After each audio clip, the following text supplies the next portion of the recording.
What was the hardest part of your preparation? Were there any financial strains? Um, there definitely was financial strain because at the time I was only working for Uber and also trying to like pay for my apartment and stuff. So it was like, oh my God, I was like working overtime, driving, trying to, get like extra money and stuff. So crazy because if I'm being honest, she's gonna hate me for this, but I thought it was gonna be Lee and Bosco in the bottom. I'm sorry. Also, I just want to say that I lost my suitcase on the day of the finale while I was getting ready.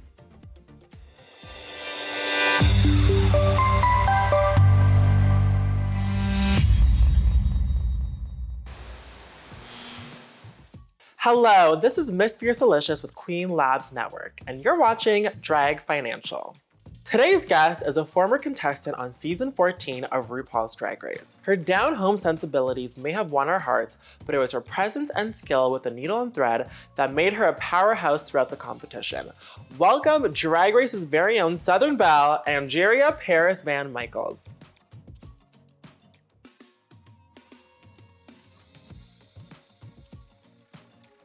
How many times did you audition before you got on? I auditioned one time. Really? It was one and done, girl.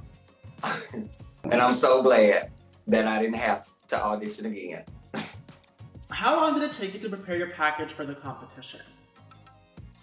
Well, we had about 3 weeks, and I will say I tried to start like just a little bit early before they sent the letter. I was like, girl, I'm gonna go get some stuff. But other than that, like, you can't do too much if you don't have the list. And so I literally like took every bit of those 3 weeks, like cracking down on myself, like no sleep, getting that stuff ready. What was the hardest part of your preparation? Were there any financial strains? There definitely was financial strain because at the time I was only working for Uber and also trying to like pay for my apartment and stuff. So it was like, oh my God, I was like working overtime, driving, trying to, get like extra money and stuff. And that probably was like the biggest strain. And then like I said, like time and the fact that I only had like 3 weeks and it was so much stuff. So yeah, it was a little stressful, just a little bit. Imagine getting in an Uber and your driver is Angeria. Do you believe your local drag scene affected your access to top designers? Well, I know for me, like I mostly used, like even before the show, like I mostly used like my best friend and he made all of my stuff, like for the show. So, I'm glad that I'm able to work with like more of a plethora of designers now, but even like getting ready for the show, it's just me and my best friend, like knocking everything out. You're a quintessential pageant queen. How is competing in pageants compared to competing on Drag Race? Honestly, a lot of people like to say that they are really, really different. I don't believe they're honestly that different. The only major difference would just be that pageants are taken more serious and you're going to be more poised and you're not going to break character too much. And then Drag Race wants you to be the exact opposite. So they want you to be stupid and channel these goofy sides of you. And so that's what makes them different. But like the competition aspects are like still just as, still just as, I would say, as stressful as the next. How has working in the pageant circuit influenced your drag? If anything, if anything has polished me, especially being like a drag queen in Atlanta, like Atlanta's a big pageant city, period. So most of my upbringing, like in drag, period, before Drag Race was just all pageants, even before I wasn't doing them, because my drag mom is pure pageant. So I've had pageant training since like the day that I started. After being on the show, you've had the opportunity to work with the designers that you didn't have access to prior to Drag Race. What's that like? That is absolutely incredible. Like I said, it was just before Drag Race, it was just me and my best friend in the living room, knocking designs out and stuff. And to be able to like go to people, like no knock to him or anything, but like to go to people that know how to do different things means that I now can elevate more and try different stuff because I'm using different people. So it's been like yeah, it's been like incredible, like being able to do that. And you know, the people don't like, you know, the designers don't like responding to the girls sometimes if you ain't on Drag Race. So that's, you know, I feel good now. I'm getting responded to. What's something you didn't know before going into the competition, and what would you do differently now? I think if anything, I didn't know that it was gonna be as cold as it was in the workroom, and I probably would have brought only like big coats and hoodies and stuff like that because it was so freaking cold in that workroom. What advice would you give to a queen who wants to submit their audition tape?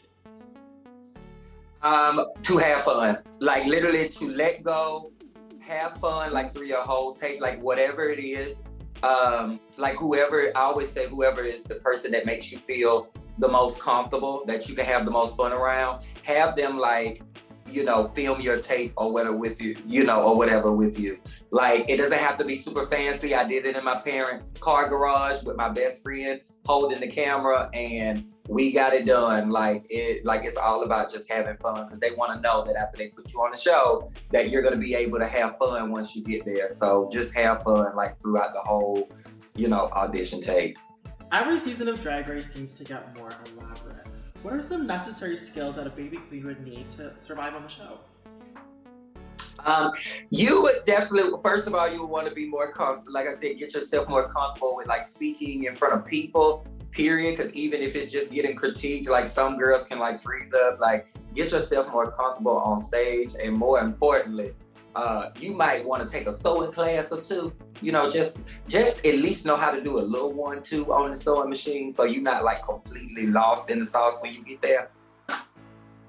You had an impressive track record on the competition, but there was a moment where you fell in the bottom with Willow Pill. What was going on through your mind at this moment? Oh my God, and thank you. But it was like so crazy, because if I'm being honest, she's gonna hate me for this, but I thought it was gonna be me and Bosco in the bottom. And so when it was me and Willow, I was like not only just shocked that she was in the bottom, but just shocked that she was the closest person that, you know, to me in the competition at that moment. And it was already a stressful week, being the last week. And I was just like, oh yeah, this is like the stressful cherry on top of the stress cake. Like, girl, going up against like my best friend in the whole competition right now. But in my mind, I was like, it's okay, because I know that she's gonna go for it full out, and I should too. We shouldn't be like holding back. So let's just have fun with it, and it is what it is. So, what was your preparation for getting your finale track together? It was a lot. Like, it was a lot because we didn't have like a lot of time like to do that, and I was trying to like cram everything in with my looks, and then you know, working with the producers with my track and everything. So it was so like everything was so quick and fast paced, but everything was like coming together because, like I said, once again, I had my best friend right there with me in Vegas. So, you know, that kind of calmed me down. I had my parents there in Vegas with me, so that really brought all of like that pressure down. But it was still like, oh my God, am I gonna have everything ready? Because this is like the biggest day. This is like the biggest day. Also, I'm sorry. Also, I just want to say that I lost my suitcase on the day of the finale while I was getting ready. I lost my suitcase, and then my parents ended up finding it on a hotel, on a housekeeper's cart, like literally like an hour before the finale. Thank you guys for watching. Make sure to subscribe so you can stay up to date with our weekly content. And don't forget to hit the like button and leave us a comment below to let us know who you want to see next. And if you want early or exclusive content, make sure to support us here. Now click here to see the next part of our interview.